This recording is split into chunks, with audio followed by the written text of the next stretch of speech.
Después de que Sauron fuera derrotado decisivamente en la Guerra de la Última Alianza, en realidad no fue completamente vencido, solo perdió su forma física debido a la negativa de Isildur de destruir el Anillo Único. Los cimientos de Barad-dûr tampoco fueron destruidos, y aunque desprovisto de una base de poder, el espíritu de Sauron vagó por las tierras baldías de la Tierra Media durante más de 1000 años, mientras poco a poco reconstruía su poder, estableciendo su residencia como el nigromante de Dol Guldur, planeando su regreso. A medida que la influencia de Sauron resurgió, los orcos y otras criaturas malvadas también comenzaron a multiplicarse y el rey brujo desde su fortaleza en Angmar libró una guerra interminable contra Arnor. Una serie de batallas, plagas y catástrofes acabaron con los reinos de Arnor y el linaje real de Gondor.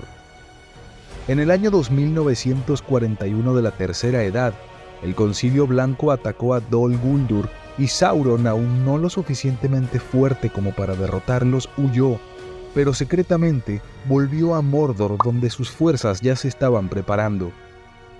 Mientras tanto, el Anillo Único de Sauron fue encontrado por 2 hobbits en el río Gladio en la confluencia con el río Anduin. El hobbit que lo tomó, bajo su influencia, se corrompió y se convirtió en Gollum, y finalmente se retiró a una cueva bajo las montañas nubladas. Gandalf estaba preocupado por el norte, ya que Smaug había destruido el reino bajo la montaña y la ciudad de Valle, y temía que Sauron pudiera tomar Erebor y usarlo para restablecer contacto con Angmar, además de reclutar al dragón. Por lo tanto, convenció a Thorin de retomar Erebor y su tesoro, acompañado por Bilbo. Bardo mató al dragón y ganaron la batalla de los 5 ejércitos, y se restablecieron los reinos de Erebor y de Valle. Durante estos eventos, accidentalmente, Bilbo Bolsón encontró el anillo único que tenía Gollum y lo llevó a la comarca. 10 años después de la muerte de Smaug, Sauron envió a 3 Nazgûl para volver a ocupar Dol Guldur. Envió espías por toda la Tierra Media y capturó a Gollum, torturándolo por semanas hasta que dijo 2 palabras: comarca y Bolsón. Lo liberó y envió a los Nazgûl a la comarca a encontrar el anillo único, pero no lo lograron gracias a Gandalf, que instó a Frodo a que emprendiera el viaje a Rivendell. El 20 de junio del 3018 de la Tercera Edad, Sauron lanzó un asalto a Osgiliath con el doble propósito de probar las defensas de Gondor y permitir el paso a los Nazgûl del río Anduin para buscar el anillo. Invadieron la mitad oriental de Osgiliath y amenazó con arrasar también a los defensores de la mitad occidental, hasta que sus defensores pudieron derribar el último puente, poniendo fin al asalto. Simultáneamente, Sauron lanzó un ataque contra el Reino del Bosque que, aunque Thranduil logró repeler, los orcos lograron liberar a Gollum del cautiverio. Estos acontecimientos fueron vistos como el comienzo de la Guerra del Anillo. Frustrado pero sin inmutarse, Sauron continuó su preparación. Sus ejércitos de orcos continuaron creciendo en Mordor mientras simultáneamente forjaba alianzas con los orientales en el este, los Haradrim y Variax en el sur, los corsarios de Umbar en la costa y los Dunledinos en Rohan a través de su sirviente Saruman. Habiendo rastreado el anillo hasta Rivendell en octubre del año 3018 de la Tercera Edad, Sauron concluyó que sus enemigos ahora tenían posesión del anillo y se preparó para lanzar su guerra para recuperarlo y destruir a todos aquellos que se le oponían. En Rivendell, el 25 de octubre del 3018 se dio el concilio de Elrond. Se formó la Comunidad del Anillo, que consistía en 9 miembros: 4 hobbits, Frodo, Sam, Merry y Pippin; 2 hombres, Aragorn y Boromir; un elfo, Legolas; el enano Gimli y un mago, Gandalf. Después de un largo y difícil viaje hacia el sur desde Rivendell y un intento casi catastrófico de cruzar las montañas nubladas, la comunidad descendió a Moria. En el antiguo reino de los enanos encontraron pruebas de que los orcos habían matado al pariente de Gimli, Balin, y a otros enanos que habían regresado allí.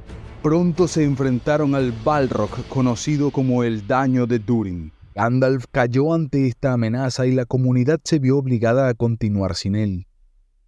Una vez que escaparon de Moria, se dirigieron al bosque élfico de Lothlórien, donde se encontraron con el señor Celeborn y Galadriel, donde ella les proporcionó a cada uno obsequios élficos especiales de Lothlórien, además de botes y suministros para que pudieran viajar río abajo. Esta ruta era más rápida que una marcha por tierra, pero el grupo fue atacado por arqueros orcos y seguido por Gollum, que había comenzado a seguirlos en Moria. Obligada a transportar sus botes por sus rápidos de Sarngevir hasta Pathgalen, la comunidad pronto tuvo dificultades. Boromir finalmente sucumbió a la tentación e intentó arrebatarle el anillo a Frodo. Temiendo que la comunidad se dispersara y se perdiera, Aragorn ordenó a Boromir que siguiera a Merry y Pippin. Mientras tanto, Aragorn, que había llegado al sitial de la vista y escuchó los ruidos de los orcos y Uruk-hai y de Boromir tocando su cuerno, corrió en ayuda de Boromir, pero llegó demasiado tarde, al igual que Legolas y Gimli, que llegaron un tiempo después de que lucharon contra muchos orcos en el bosque. Boromir luchó valientemente, redimiéndose por intentar robarle el anillo a Frodo, pero cayó herido por varias flechas que permitieron capturar a Merry y Pippin. Mientras Frodo y Sam partían solos hacia Mordor, Aragorn decidió que el destino del anillo ya no estaba en sus manos, por lo que él, Legolas y Gimli se propusieron rescatar a Merry y Pippin. Unos meses después, en Rohan, un destacamento de tropas de Saruman cruzó los vados de Isen.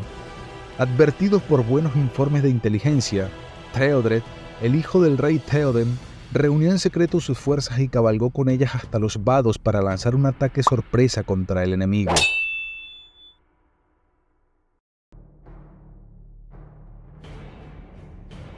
Dejó 3 compañías de caballería en la orilla oriental de Isen, mientras que él mismo tomó 8 compañías y una compañía de arqueros para enfrentarse a las tropas de Saruman. Sin embargo, Saruman había engañado a los exploradores. Su ejército ya estaba marchando para atacar el vado. 20 millas al norte del vado, Theodred se encontró con la vanguardia de los Uruk-hai y rápidamente atravesó sus líneas. Luego cargó contra la fuerza principal, que estaba preparada para el ataque, estacionada detrás de unas trincheras.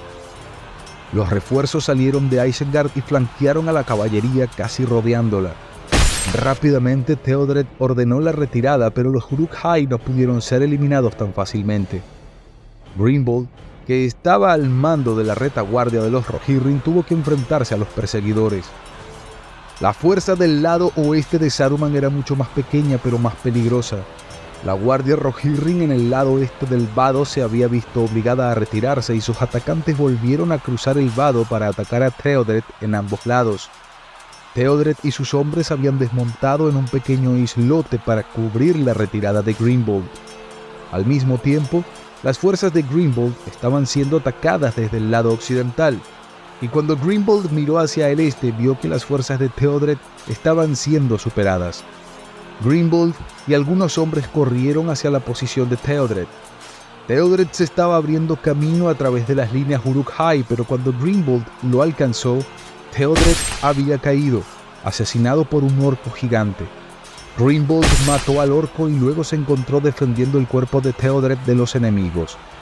Él mismo habría sido asesinado si no hubiera sido por Elfland, que llegó con refuerzos del abismo de Helm.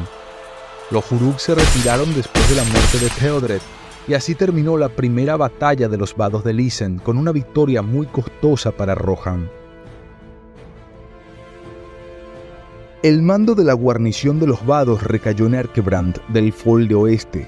Sin embargo, hasta que llegara del abismo de Helm, Grimbold mantuvo el mando. Él dispuso la infantería en la orilla occidental ocupando los fuertes que había en los extremos y envió a la caballería liderada por Elfhelm al lado este de los vados, donde presumía que vendría el ataque, dejando el islote vacío. El 2 de marzo, Saruman envió una fuerza que era pequeña pero que aún superaba en número a los defensores. Los atacantes obligaron a Grimbold a retirarse a través de los vados con grandes pérdidas. Sin embargo, Grimbold mantuvo la orilla este y esperó a que Elfhelm viniera en su ayuda. Pero él desconocía que algunos jinetes de Wargos y otras tropas atravesaron la brecha entre los dos flancos de los Rohirrim e intentaron rodear a Elfhelm. Aunque sabía que Grimbold estaba en peligro, Elfhelm se retiró hacia el este. Grimbold todavía mantenía su posición cuando vio antorchas que venían del norte y supo que eran de los refuerzos de Saruman. Iban avanzando hacia él. Antes de que se diera cuenta, la otra fuerza había cruzado los vados, lo que lo obligó a retirarse a su campamento y armar un muro de escudos a su alrededor. En el campamento, los Rohirrim estaban ahora rodeados, pero las fuerzas de Isengard no pudieron vencerlos. Pero Grimbold sabía que no podía mantener el círculo para siempre y al no haber señales de Elfhelm ni de ayuda de Erkebrand, decidió intentar escapar y huir. Montó a todos los jinetes para los que tenía caballos y abrió un hueco en el muro de escudos para ellos. Formaron dos grupos y atacaron los flancos enemigos norte y sur simultáneamente. En la confusión que siguió, los Rohirrim restantes escaparon de la lucha a pie y se retiraron en la oscuridad.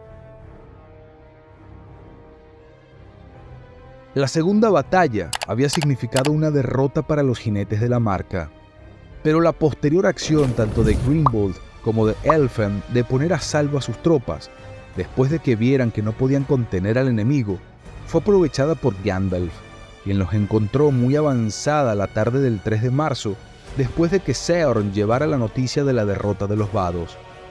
El mago reunió a las tropas dispersas y envió a un grupo a enterrar a los muertos en el islote, a Grimbold a unirse a Erkebrand para ir a Cuernavilla y a Elfhelm a proteger a Edoras.